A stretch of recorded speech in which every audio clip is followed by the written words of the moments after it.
kombinasi. Kita langsung ke permutasi. Jadi permutasi adalah susunan unsur yang berbeda dalam urutan tertentu. Untuk permutasi ini nanti urutan akan diperhatikan. Yang pertama, permutasi yang pertama adalah permutasi n elemen. Jadi rumusnya n permutasi n. Nah ini sama. Jadi ini bisa dicari menggunakan n faktorial. Contohnya diketahui himpunan siswa Ani, Ali, dan Ati akan ditempatkan pada 4 kursi. Ada berapa cara untuk menempatkan siswa pada kursi yang tersedia? Kita perhatikan.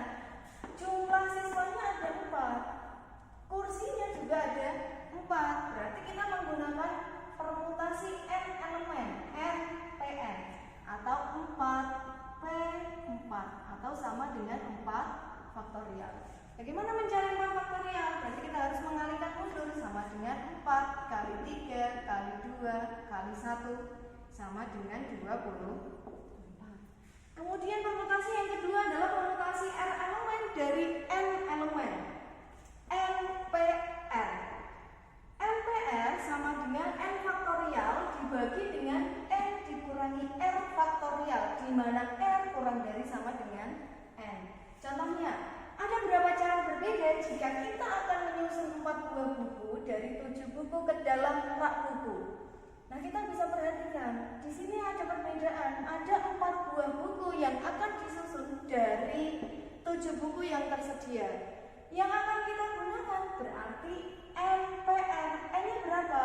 N-nya berarti 7, R-nya berarti 4. 7P4 sama dengan 7 faktorial dibagi 7 dikurangi 4 faktorial sama dengan 7 faktorial per 3 faktorial. Nah, kita kalikan mundur. 7, 6, 5, 4, 3 faktorial dibagi dengan 3 faktorial. Nah, ini bisa dicoret, tinggal kita kalikan. 7 kali 6 kali 5 kali 4. 5 kali 4 20, 42, 840. Kemudian permutasi yang ketiga, permutasi n elemen jika ada elemen yang sama. Rumusnya adalah NP, K1, K2, dan seterusnya sampai Kn. Jadi K ini yang dimaksudkan adalah suatu kejadian yang sama. Nanti rumusnya bisa kita kerjakan menggunakan n faktorial dibagi dengan K1 faktorial dikali K2 faktorial dikali K3 faktorial dan seterusnya sampai Kn faktorial. Dengan n itu sama dengan K1, K2 sampai dengan Kn. Contohnya, banyak kata yang dapat disusun dengan 5 huruf dari kata mama. Berarti kan ada 2 huruf yang berbeda. Huruf yang pertama adalah huruf M. M-nya ada berapa? 1, 2, 3. M-nya ada 3. Yang kedua A. A-nya ada berapa?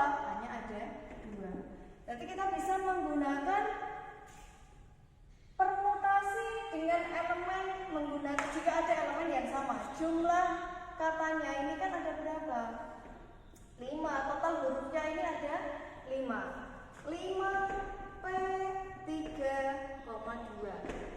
Jadi ini K1 nya sama dengan 3, K2 nya sama dengan 2. 5 faktorial dibagi dengan 3 faktorial kali 2 faktorial. Nah, ini ada berbeda. Kenapa ini ada 2 faktorial yang ada di bawah? Kita cari faktorial yang paling besar, itu nanti kita coret dengan yang atas. 5 kali 4 kali 3 faktorial dibagi dengan 3 faktorial dikali. Nah, yang satu, karena yang satu kita tetap biarkan menjadi faktorial, yang faktorial satunya yang lebih kecil kita jabarkan sampai ke perkalian 1, 2 kali 1.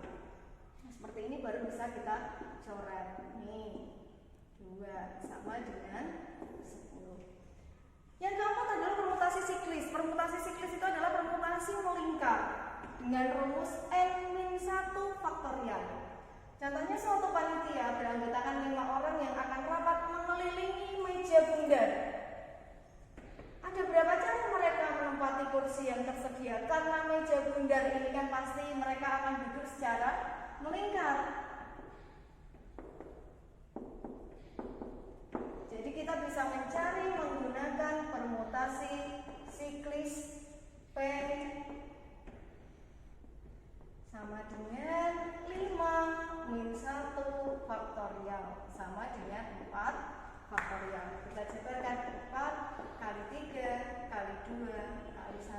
sama dengan 24. Kemudian kita ke kombinasi. Jadi kalau tadi permutasi itu kita memperhatikan urutan, sekarang kombinasi itu tidak memperhatikan urutan. Rumusnya M C R dengan N faktorial dibagi dengan M min R faktorial dikalikan dengan R faktorial. Jadi ini sama seperti rumus permutasi, hanya saja penyebutnya kita kalikan lagi dengan R faktorial. Contohnya, dalam berapa cara dapat dilakukan jika 5 pemain basket diambil dari tim yang terdiri dari 12 pemain untuk berpartisipasi dalam pertandingan persahabatan. Ini ada dua angka yang berbeda, 15, 112. Jadi kita menggunakan 12C5 sama dengan 12 faktorial dibagi dengan 12 min 5 faktorial kali 5 faktorial. Sama dengan perhitungannya, saya agak mundur ke sini ya. 12 faktorial dibagi dengan 7 faktorial kali 5 faktorial. Sama dengan, nah ini perhatikan, 7 sama 5 itu lebih besar 7. Jadi kita jabarkan 12 faktorial ini, kita hentikan sampai 7 faktorial. 12, 11, 10, 9, 8, 7 faktorial. Kemudian penyebutnya 7 faktorialnya tetap kita kalikan dengan 5 faktorial ini kita jabarkan. Tidak boleh hanya 5 faktorial nanti dibagi dengan 10, tapi harus dijabarkan 5, 4, 3, 2, 1. Nah ini baru bisa dicoret. 5 sama 2, 10, 4, 3. Jadi tinggal 11 kali 9 kali 8, 792. Untuk penjelasan permutasi dan kombinasi sampai di sini. Kalau misalnya masih ada yang perlu ditanyakan, kalian bisa tuliskan komentar kalian di Google Classroom. Selamat pagi.